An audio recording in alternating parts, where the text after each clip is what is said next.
જય સ્વામિનારાયણ. હું કૈલાસબેન ઘોઘારી બોલું છું અને હરી કિચનમાં તમારું સ્વાગત કરું છું. તો આજે આપણે નવી રેસીપીમાં બનાવવાના છીએ સુરતનો ફેમસ બટર લોચો. તો બટર લોચો કેવી રીતે બનાવવો હું આજે તમને બતાવીશ. હવે આપણે લોચો બનાવવા માટે આપણે એક વાટકો આપણે આ દાળ લીધી હતી ચણાની, એ મેં રાત્રે પલાળી દીધી હતી અને આપણી દાળ પણ સરસ રીતે પલળી ગઈ છે, એકદમ સરસ રીતે મોટી મોટી થઈ ગઈ છે. તો આપણે આને 3 થી 4 પાણીમાં આપણે ધોઈ લઈશું.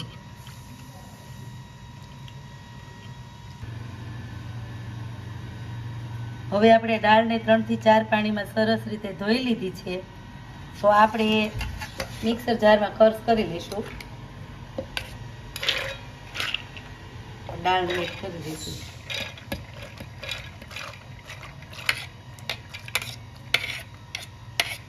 આ રીતે આપણે થોડી થોડી દાળ આપણે આ રીતે ક્રશ કરીને એડ કરવાની.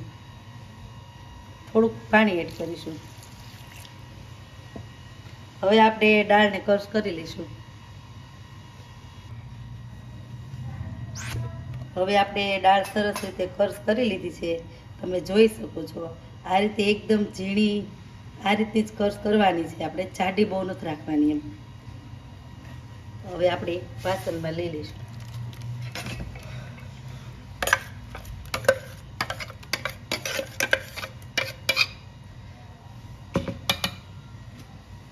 હવે આટલી આપણે દાળ છે એને પણ ક્રશ કરી લઈશું.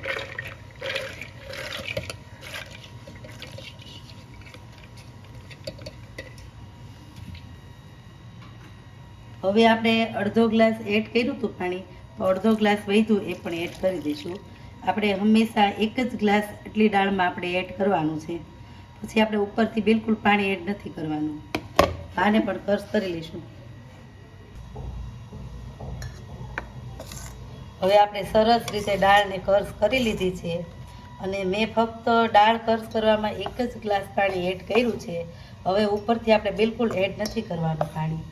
આ રીતનું જ આપણે રાખવાનું છે, તમે જોઈ શકો છો. આ રીતે જ રાખવાનું છે આપણે. તો હવે આની અંદર આપણે આ અડધી ચમચી જેટલી હળદર લીધી હતી એ એડ કરી દઈશું. અડધી ચમચી મેં આમાં હળદર એડ કરી છે. 1 ચમચી મીઠું લીધું છે, એ પણ એડ કરી દઈશું. હવે આપણે આ લીંબુના ફૂલ લીધા છે 1 ચમચી. લીંબુના ફૂલથી એકદમ સરસ ખાટો મીઠો સ્વાદ આવે છે લોચામાં, એટલે આપણે એડ કરવા પડે છે. હવે આને આપણે સરસ રીતે 10 મિનિટ સુધી હલાવશું. આ રીતે એક જ હાથે આ રીતે આપણે હલાવવાનું છે. જે આટો આપણે આમ નથી કરવાનો, આ જ રીતે આપણે રાખવાનું છે. આ રીતે સતત આપણે 10 મિનિટ હલાવશું.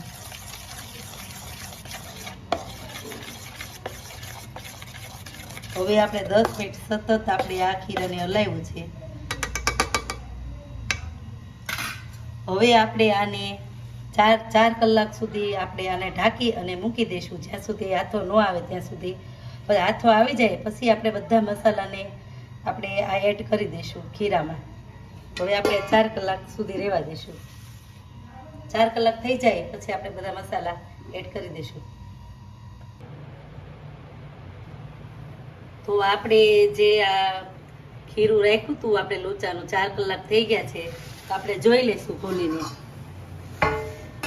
સરસ રીતે હાથો પણ આવી ગયો છે અને ઝીણા ઝીણા અંદર જોઈ શકો છો તમે. આ રીતના બબલ્સ પણ ફૂટી ગયા છે ઝીણા ઝીણા. આ રીતે ઝીણા ઝીણા બબલ્સ ફૂટી જાય તો આપણે માની લેવાનું કે હાથો સરસ રીતે આપણો આવી ગયો છે.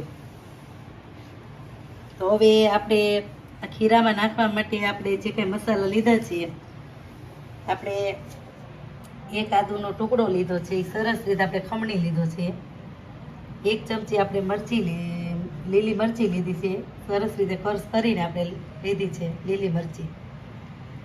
અને પછી આપણે બેકિંગ સોડા 1 ચમચી લીધો છે. આપણે લોચાનો મસાલો છે આપણે આ મસાલો ઘરે જ બનાવ્યો છે. આપણી આગળની રેસીપીમાં તમને આ મસાલો મળી જશે. તમે આ આગળનો વિડીયો હું મૂકીશ, તમે જોઈ લેજો. અને આપણે આ બટર લીધું છે લોચામાં નાખવા માટે. આપણે આ ચટણી બનાવવા માટે સિંગદાણા લીધા છે, ધાણા લીધા છે, 2 મરચી લીધી છે, 1 આદુનો ટુકડો લીધો છે અને અડધું આપણે કેપ્સિકમ મરચું લીધું છે ચટણી બનાવવા માટે. આપણે 2 ટેબલસ્પૂન જેટલું તેલ લીધું છે. તો આપણે ખીરામાં આપણે એડ કરી દઈશું. જે કંઈ મસાલા એડ કરવાના છે કરી દઈશું. મરચી એડ કરી દઈશું. આદુની પેસ્ટ જે લીધી છે એ એડ કરી દઈશું. 2 ટેબલસ્પૂન જેટલું તેલ લીધું છે એ પણ એડ કરી દઈશું. બેકિંગ સોડા 1 ચમચી લીધો છે એ પણ એડ કરી દઈશું. હવે આપણે આ મસાલા જેટલા એડ કરવાના હતા એટલા આપણે ખીરામાં એડ કરી દીધા છે. હવે આપણે એકદમ સરસ રીતે હલાવી લઈશું. આ રીતે એકદમ સતત 5 મિનિટ આપણે હલાવવાનું છે.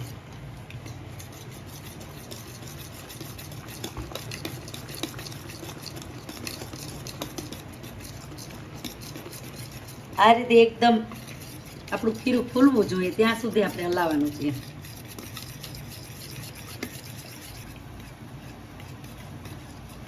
આપણે સરસ રીતે એકદમ સરસ રીતે મસાલાને ખીરામાં મિક્સ કરી દીધું છે. હવે આપણે લોચો બનાવી લઈશું.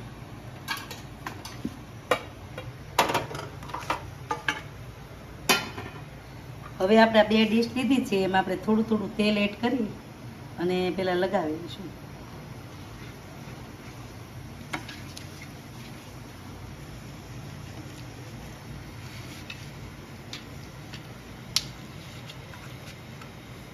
આ રીતે તેલને લગાવી દેવાનું છે અને પછી હવે ખીરું થોડું થોડું એડ કરી દઈશું આપણે.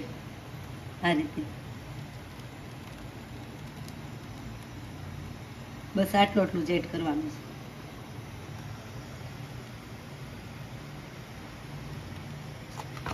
થોડુંક સેજ આપણે આમાં વધારે કરીશું. આ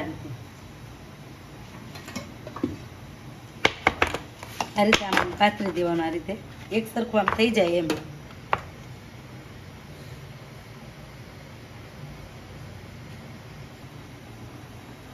હવે આપણે 2 ડીશમાં ખીરું પાથરી દીધું છે.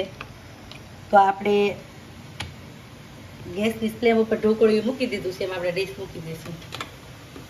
આ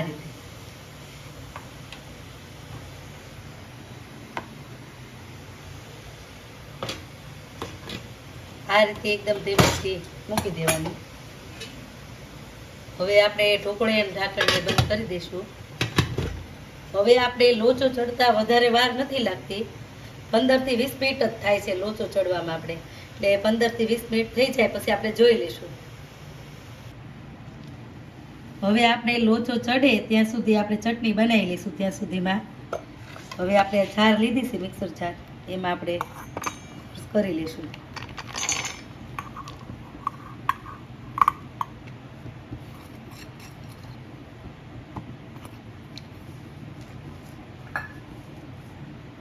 થોડુંક આપણે મીઠું એડ કરીશું, 1/2 ચમચી જેટલું. હવે આપણે થોડુંક પાણી એડ કરીશું. આપણે ઠંડુ પાણી એડ કરવાનું છે એટલે સરસ રીતે એકદમ ગ્રીન ચટણી બને છે. આપણે ઠંડુ પાણી થોડુંક એડ કરીએ તો હવે આપણે આને કર્સ કરી લઈશું. હવે સરસ રીતે ચટણી પણ આપણે કર્સ કરી લીધી છે. એકદમ સરસ રીતે કલર પણ એકદમ ગ્રીન આવ્યો છે. હવે આપણે એક વાટકામાં લઈ લઈશું ચટણીને.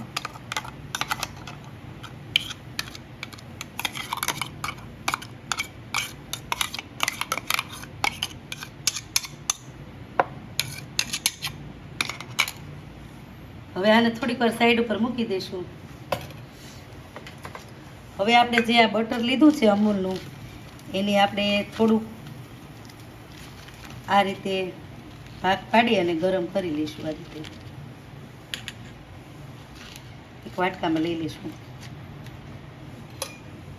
આ રીતે વાટકામાં લઈ અને થોડુંક આપણે ગેસની ફ્લેમ ચાલુ કરી અને ગરમ કરી દઈશું આપણે લોચામાં નાખવા માટે.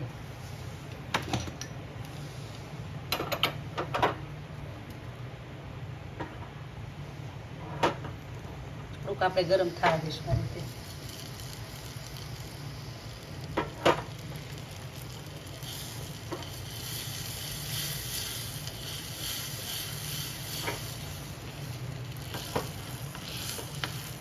હવે આપણે સરસ રીતે બટર ગરમ થઈ ગયું છે તો ગેસની ફ્લેમ બંધ કરી નીચે ઉતારી લઈશું.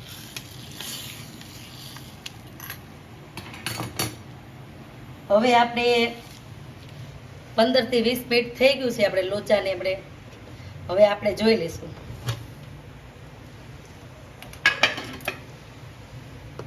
સરસ રીતે આપણો લોચો ચડી ગયો છે, તમે જોઈ શકો છો. તો ગેસની ફ્લેમ બંધ કરી અને આપણે નીચે ઉતારી લઈશું.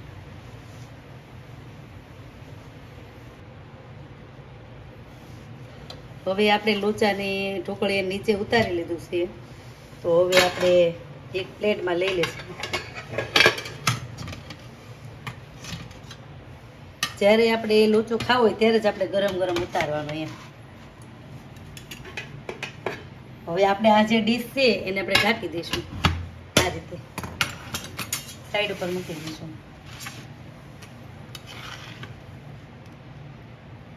આ રીતે પ્લેટમાં લઈ લઈશું. એકદમ સરસ ટેસ્ટફુલ બન્યો છે આપણો લોચો. જોઈને જ ખાવાનું મન થઈ જાય એવો આપણો લોચો બન્યો છે.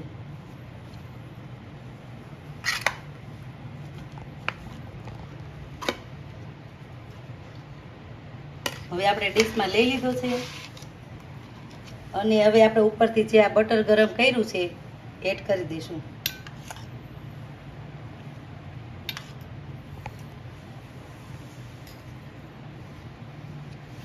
હવે આપણે જે મસાલો છે લોચાનો એ એડ કરી દઈશું. આ રીતે થોડો થોડો.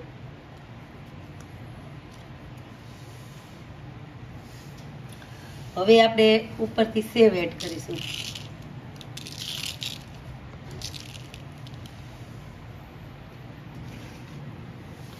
હવે આપણે ચટણી મૂકી દઈશું સાઈડ ઉપર. ચટણી હોય તો જ આપણે લોચાનો ટેસ્ટ સરસ આવે છે એમ. એટલે લોચા સાથે આપણે ચટણી તો હોવી જ પડે એમ. તો ખાવાની પણ ખૂબ મજા આવે અને સ્વાદમાં પણ સરસ લોચો લાગે છે એમ. તો તૈયાર છે આપણો લોચો અને તમે પણ આ રીતે એકવાર જરૂરથી ઘરે બનાવજો. ખૂબ સરસ લાગશે અને એનો સ્વાદ અને ટેસ્ટ પણ સરસ લાગશે. તો આ મેં જે આ રીતે લોચો બનાવ્યો છે એવી રીતે તમે પણ ઘરે એકવાર જરૂરથી બનાવજો.